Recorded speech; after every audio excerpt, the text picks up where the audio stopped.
Halo teman-teman, perkenalkan saya Ananda Anggitasari dari Prodi Ilmu Informasi dan Perpustakaan Universitas Airlangga. Di sini saya akan menjelaskan mengenai cara efektif mengkomunikasikan aturan dan layanan di perpustakaan. Pertama-tama, kita akan mengenal 5 prinsip komunikasi. Yang pertama adalah respect atau menghargai, yang kedua empati, yang ketiga adalah audible atau dapat dipahami, yang keempat clarity atau kejelasan, dan yang kelima humble atau rendah hati.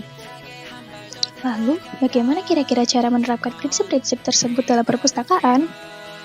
Yang pertama, utamakan senyum, salam, dan sopan santun. Awali percakapan dengan pemustaka menggunakan senyuman dan salam yang ramah. Jangan lupa gunakan bahasa dan gestur tubuh yang santun. Dengan begitu, pemustaka akan merasa dihargai dan nyaman untuk berkomunikasi dengan kita, sehingga nantinya dapat memahami apa yang kita sampaikan dengan baik. Yang kedua, menggunakan bahasa Indonesia yang baik dan benar. Pengunjung perpustakaan umum bersifat heterogen dan memiliki latar belakang yang berbeda-beda, sehingga penggunaan bahasa gaul atau bahasa daerah akan memungkinkan terjadinya miskomunikasi bagi sebagian pemustaka yang tidak memahami bahasa tersebut. Oleh karena itu, penggunaan bahasa Indonesia yang baik dan benar diperlukan agar apa yang kita komunikasikan kepada pemustaka dapat tersampaikan dengan baik. Lalu yang ketiga, tegas dan lugas atau to the point. Ini merupakan poin yang paling penting karena apa yang kita komunikasikan harus disampaikan dengan tegas, jelas, dan langsung menuju inti. Apabila terdapat pemustaka yang menyalahi suatu aturan, sebagai pustakawan kita tidak boleh segan-segan untuk menegurnya dan mengatakan dengan jujur kesalahan yang ia perbuat. Selain itu, apabila terdapat pemustaka yang bertanya mengenai suatu aturan atau layanan, kita harus memberi jawaban yang jelas dan langsung menjawab inti dari pertanyaan tersebut. Lalu, apa yang harus dilakukan pustakawan saat terjadi komplain dari pemustaka? Yang pertama, tetap bersikap tenang dan profesional. Sebagai pustakawan, kita harus dapat mengendalikan diri agar tidak mudah terbawa suasana atau tersulut emosi.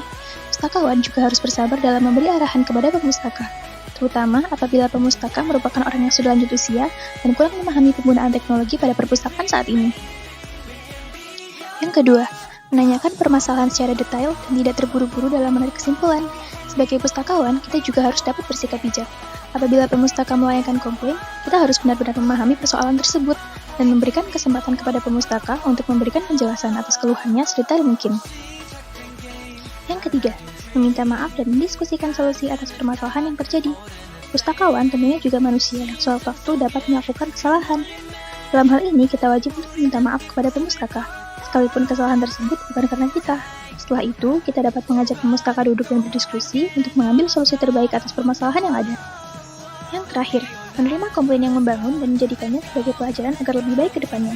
Inilah mengapa kita sering mendengar bahwa experience is the best teacher. Karena melalui pengalaman di komplain, kedepannya kita dapat memberikan pelayanan yang lebih baik lagi agar permasalahan serupa tidak terulang kembali. Sekian yang dapat saya sampaikan. Terima kasih.